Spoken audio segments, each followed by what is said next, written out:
quick with it. There you go. There you go.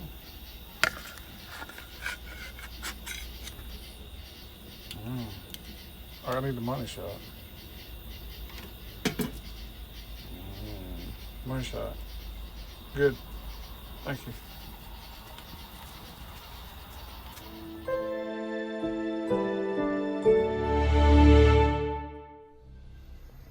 Welcome back, everyone. Today we're going to do the Cornish hen on the grill. I call them personal pan chickens. We're going to be using a process called brining. Thanks Wikipedia here for showing us what it's about. But I encourage you to get on Wikipedia, study a little bit about brining, because brining's an awesome process.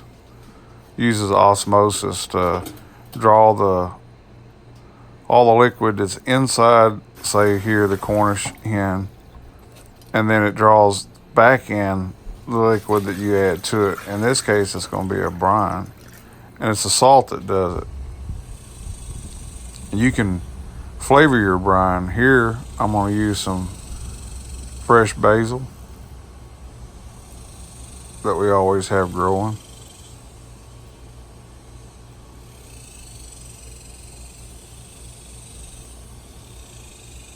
We're going to be using some fresh rosemary.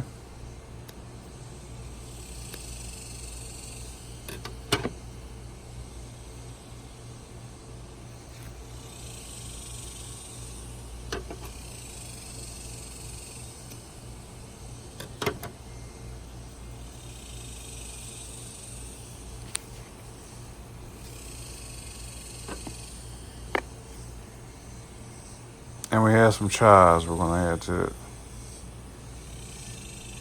This gives our brine a little extra kick.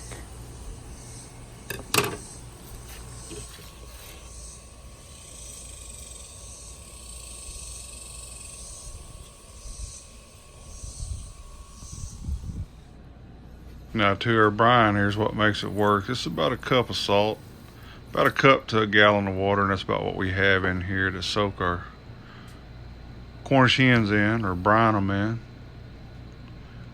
And then my dry ingredients here, I've got thyme, rosemary, garlic, onion, parsley, and paprika. About a quarter teaspoon of each of those.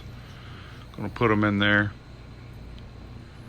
Add my fresh stuff. Now, depending on the size of the item that you're brining, you can do this anywhere from 2 hours up to 24 hours. In this process here, I'll let mine go about 4 hours here, and it works real good.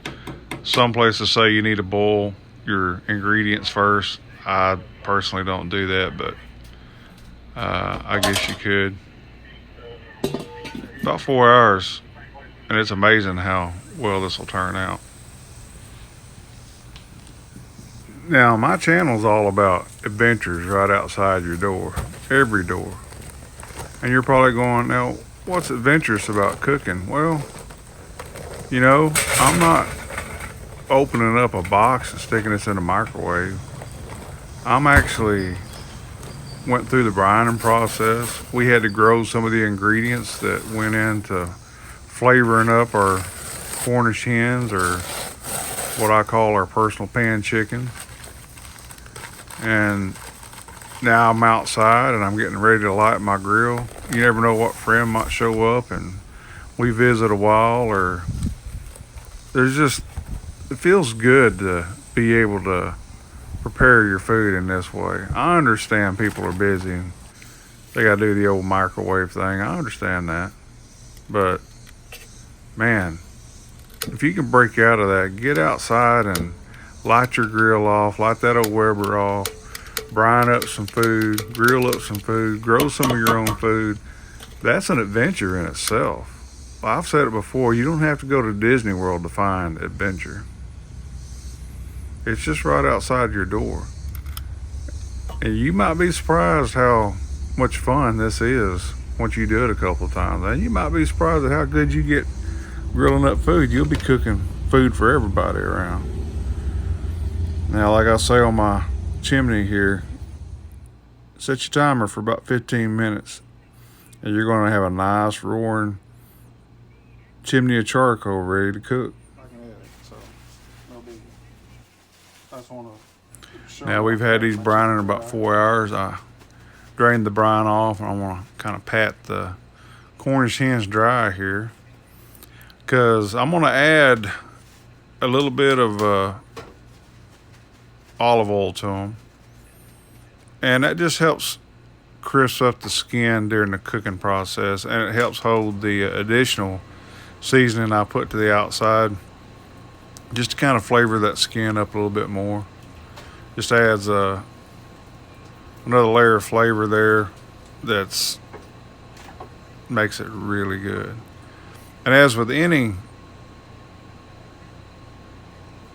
Cornish hen or chicken or turkey, do it with the breast down, because the fat in the thigh and the back will drain down into the breast, and it'll help keep that breast moist. So when we put this on the grill, you'll notice I'm going to put it breast down, and I do that with any kind of, doesn't matter if it's Cornish hen, regular old chicken, or turkey, I always put the breast down. Put a little bit of the seasoning inside here. All right, our charcoal's ready. If I told you I love cooking on my Weber grill. Man. I love cooking on my Weber grill, and I love the cooking indirect. I used to do the old way of cooking with charcoal, burning up everything. And there's a lot of guys on YouTube right now that'll show you different methods of cooking. I thank each and every one of them. They've helped me a whole lot. Here we go, like I said, now I'm gonna put them breast down. Indirect. Indirect means opposite the hot coals. We're gonna cook these about 325, 350 for about 2 hours and 15 minutes. Looking for that temperature of about a 165, 170. Here I'm adding my apple wood like I love to cook with. And a little over 2 hours, we'll have something to brag about. In the meantime, Gina and I can go play around, pin the tail on the donkey, or whatever game we want to play.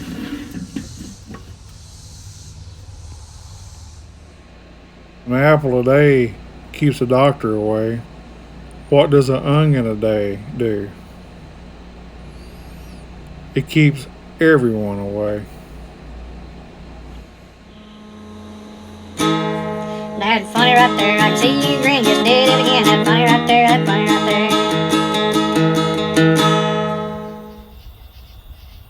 there. Here we go. About 165, 170. These dudes are done. Man, they smell so good. They really do. Yep.